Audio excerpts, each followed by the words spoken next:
risks his life for one of the precious elements, and Cobra turns the world's leaders into mindless slaves as we begin our third episode, The Worms of Death.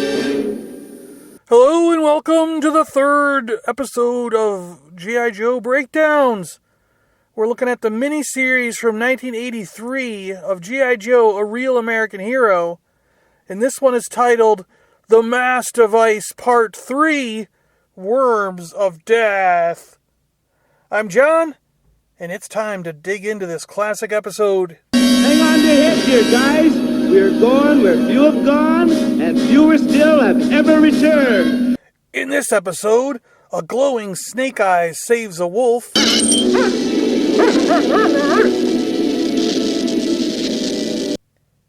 Destro laughs and punches a wall. The Joes admit their faults. I believe none of us knows doodly squat about deep sea diving.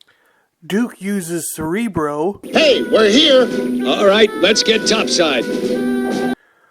We meet the strongest blind hobo mountaineer that ever existed.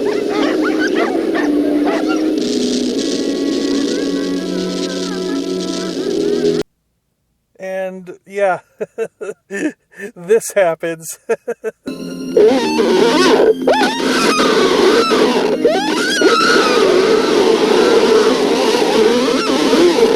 The Joes are going after the elements for their own mass device. They've got to head off Cobra. They need some heavy water. We are right over the deepest trench in the ocean floor. At the bottom lies a pool of heavy water. And when they arrive underwater, they find Cobra is already there. Now then, attack! Cobra! And, yep, there are worms. Big worms. Eventually, Cobra and the Joes come to a bargain and end up working together to stop the big worms.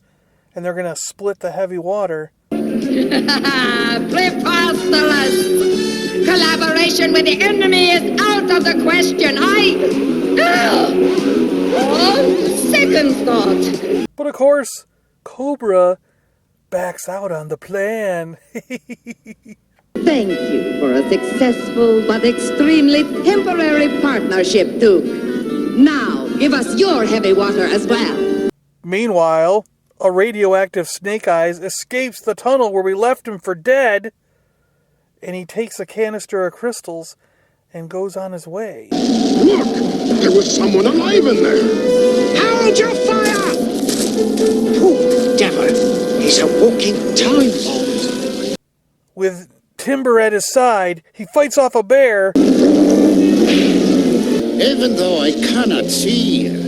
And then he ends up getting rescued and cured by a blind man in the woods. You will surely freeze to death if you're not given shelter. Characters that we see in this episode, Cobra pretty much stays the same. We've got Cobra Commander and Destro.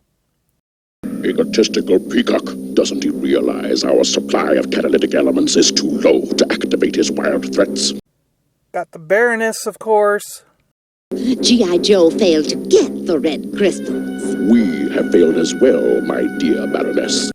We got Major Blood. Mission accomplished. Excellent, Major Blood. On the Joe's side, If that's Moby Dick, I'm checking out. Hey, what's happening, landlubbers?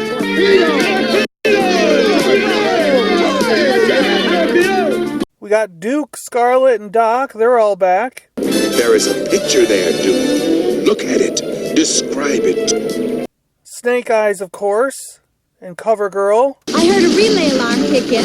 You were all busy, so I went for a look-see. And here's Snake Eyes! We got Breaker. The second of the 3 catalytic elements we've got to get before Cobra beats us to it. Yeah, Short Fuse. Go on. Well, you see, Steel and me was talking.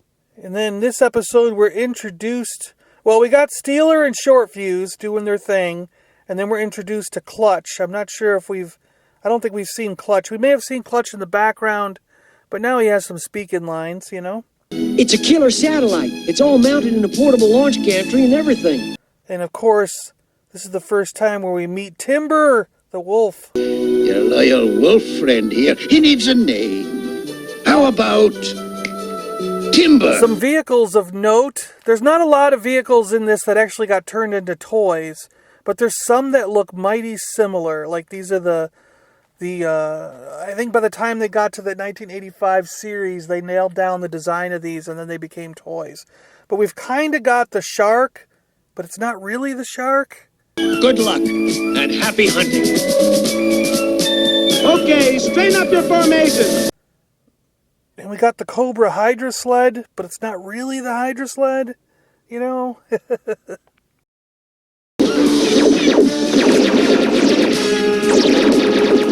And the Wolverine shows up towing a trailer. Guess who I just picked up at the outer perimeter? Again, there's some more weird science in this episode. Somehow a bunch of plants and herbs are able to heal radioactivity and make you stop glowing. Your radiation sickness is gone, me bucko. A simple dressing of leaves and herbs draws out the contamination. And you're none the worse. He was glowing red and purple, and this plant saved him, I guess. Okay. Snake, you're alive! And then Snake Eyes shows up at the end with the crystals. These crystals give us a chance to meet Cobra head on. But then the canister is evil. It has stuff inside. No! The canister! It's a booby trap! So once again, we're left hanging. Will Cobra win? Are the Joes out for the count? What's gonna happen? What's gonna happen? We're gonna have to wait till part 4. The Cobra Commander demands G.I. Joe surrender at once, or he'll disintegrate New York City. Alright guys, thanks a lot for watching. I really appreciate it. And, if you want to keep going, hit that subscribe button if you haven't already. And you'll be notified when the next episode comes out. I'm doing these weekly right now. Cobra rules!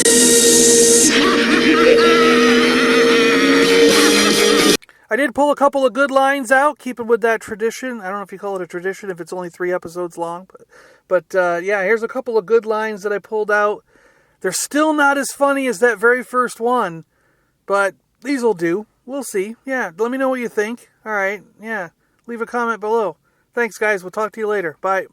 And watch out for that fissure. The stuff flowing out of there is molten sulfur. The water around it is hot enough to hard boil an elephant. So keep away. And don't get out of your dip suit or the pressure down there will crush you like a grape. Hey!